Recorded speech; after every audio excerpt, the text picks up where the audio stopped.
Olá, meu irmão, olá, minha irmã. Deus continue te abençoando, irmão, neste dia de segunda-feira, 26 de outubro, mês 10. E aí, no fim deste mês, nós estaremos aí comemorando os 503 anos da Reforma Protestante. Reforma Protestante que foi aí um grande movimento do século XVI, um movimento onde houve aí a ruptura com a Igreja Católica, né? Então a igreja que era estatal nesta época, né? E aí nós viemos nesse período aí por mais de 1000 anos vivendo um período de escuridão, de trevas, né? E a igreja detentora do poder, detentora do conhecimento e de tantas outras coisas mais.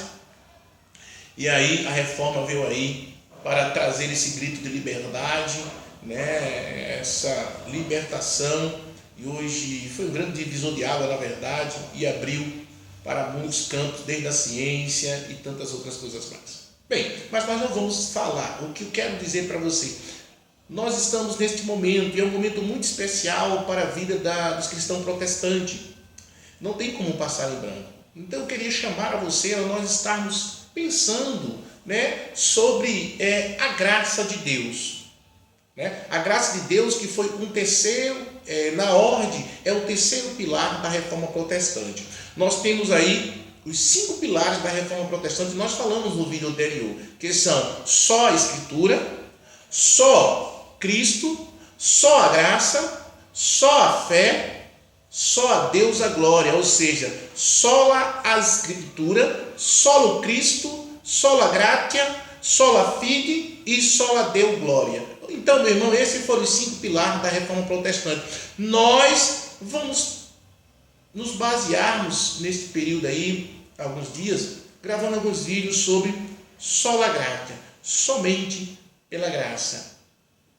Este pilar veio para dizer que não é por obras nem por mérito, nem por barganha que nós consigamos, somos salvos, mas pela graça de Deus, e graça, numa definição mais comum, é favor imerecido. Então vamos falar sobre a graça. E da graça de Deus nós queremos pensar aí sobre esta superabundante graça e multiforme graça de Deus. Ou seja, superabundante, muito grande a graça e as diversas formas ou a multiforma desta graça de Deus se manifestar nas nossas vidas. Poucos termos, meu irmão, são acentuados nas passagens bíblicas como a graça. Muito pouquíssimos termos são acentuados nas passagens bíblicas como a graça. Santo Agostinho, considerado pai da igreja, e os reformadores, que veio posteriores, os reformadores sempre destacaram a importância do binômio da graça e gratidão. Sempre destacaram esse binômio.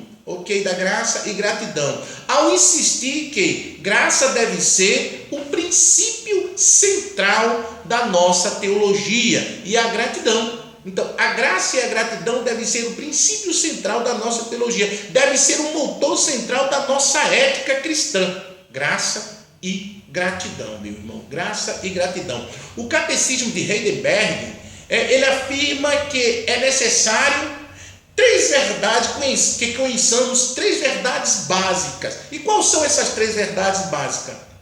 Primeiro, quão grande é o nosso pecado. Esta é uma verdade básica que a gente precisa entender.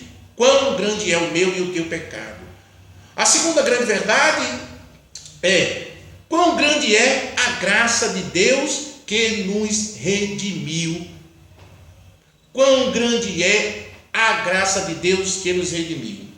E o terceiro é quão grande deve ser a nossa gratidão a Deus por sua graça. Então, o Catecismo de Heidelberg, ele afirma que nós devemos conhecer essas 3 verdades. Quão grande é o nosso pecado, quão grande é a graça de Deus que nos redimiu e quão grande deve ser a nossa gratidão a Deus por isso. Meu irmão, minha irmã, os reformadores evangélicos entendiam a graça de Deus como favor de Deus para conosco.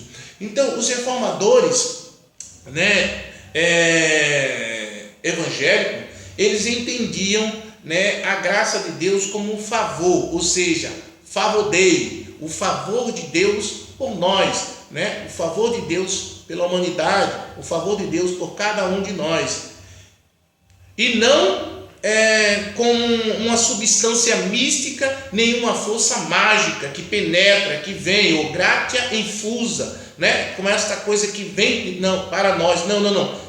Era entendido pelos reformadores que a graça de Deus é um favor de Deus por cada um de nós. Favor deles. Hoje, compreende-se a graça como um perdão gratuito, ou como um favor imerecido.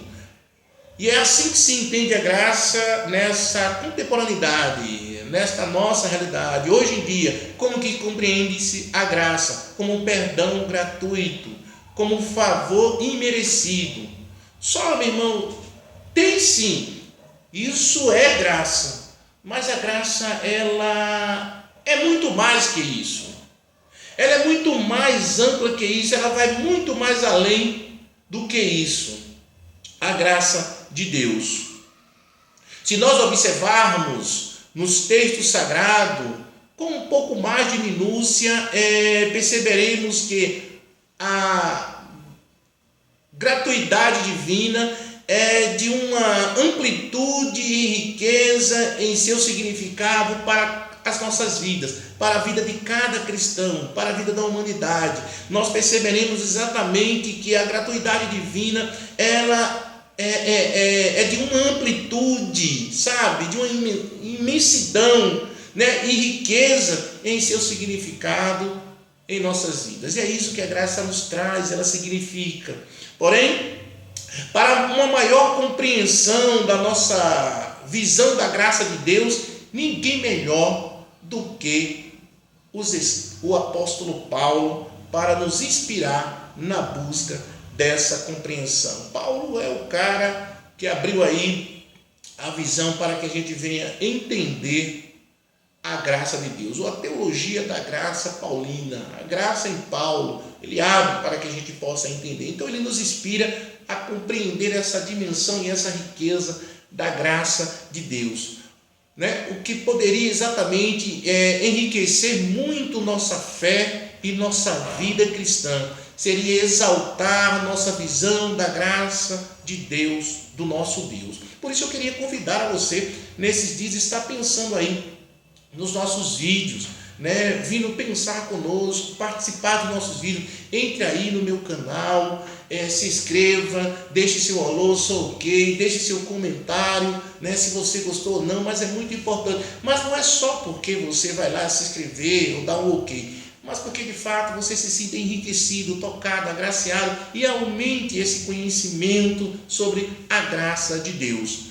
As palavras do apóstolo Paulo nos inspira, meu irmão, a entender sobre esta graça. Lá em Romanos, o capítulo 5, o versículo 20, ele dirá: sobreveio a lei para que avultasse a ofensa, mas onde abundou o pecado, superabundou a graça. Perceba, onde abundou o pecado, esse mal, a graça veio muito maior. E esta é a palavra de Paulo. No contexto destas palavras de Paulo, estava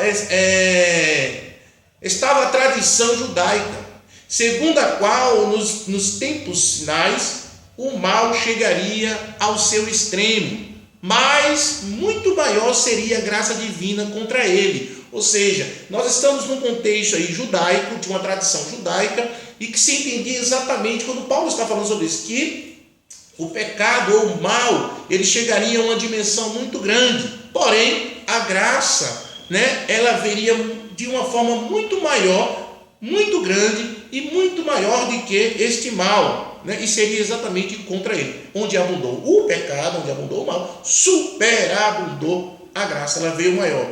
Conforme o conceito judaico, meu irmão, minha irmã, e bíblico, a graça supera o pecado tanto quantitativamente como qualitativamente. Quando a gente olha nos textos sagrados, nos textos bíblicos, nós vemos que a graça, ela superabunda este mal, superabunda o pecado, tanto quantitativamente como qualitativamente. quantitativamente por ter maior força.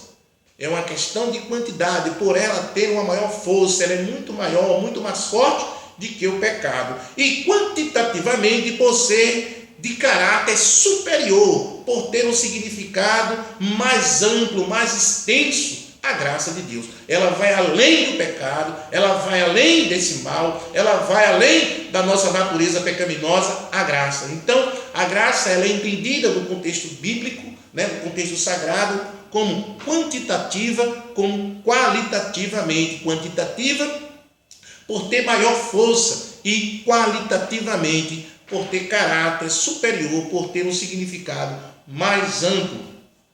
Seguindo, entendemos, na verdade, em termos semelhantes, a primeira carta de Pedro dirá, servir, Pedro dirá, na verdade, lá na sua carta, na 1 Pedro 4,10, ele dirá o seguinte: servir uns aos outros, cada um conforme o dom que recebeu, como os bons despenseiros da multiforme graça de Deus. Ou seja, das muitas formas desta graça de Deus, da multiforme graça de Deus. Lá no capítulo ainda de Pedro, capítulo 1 da primeira carta de Pedro, verso 10, ele vai dizer: ora, o Deus de toda graça, que em Cristo vos chamou à sua eterna glória, depois de ter sofrido por um pouco, ele mesmo vos há de aperfeiçoar, firmar, fortificar e fundamentar. Quem é esse Deus? É o Deus de toda a graça. E o mesmo Pedro, no 4,10, no capítulo 4,10 de 1 Pedro, ele diz: multiforme graça de Deus. E é esse Deus desta graça, esse Deus gracioso, meu irmão.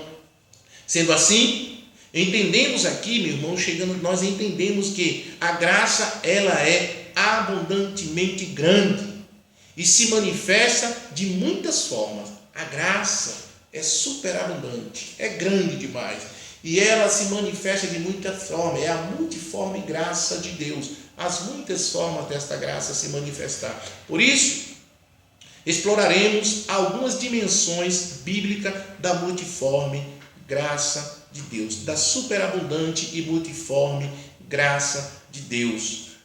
E eu quero convidar você a participar, você que faz parte da Igreja Presbiteriana Independente de Campina Grande, meu irmão, minha irmã, você, meus irmãos, você que faz parte de outras igrejas, você que são amigos, irmãos, participe conosco neste momento que nós estamos aí vivendo um momento de gratidão a Deus pela reforma protestante. Venha participar conosco, venha aprender conosco sobre a multiforme graça de Deus. Qual é a nossa intenção? É destacar exatamente a amplitude e a riqueza da graça de Deus.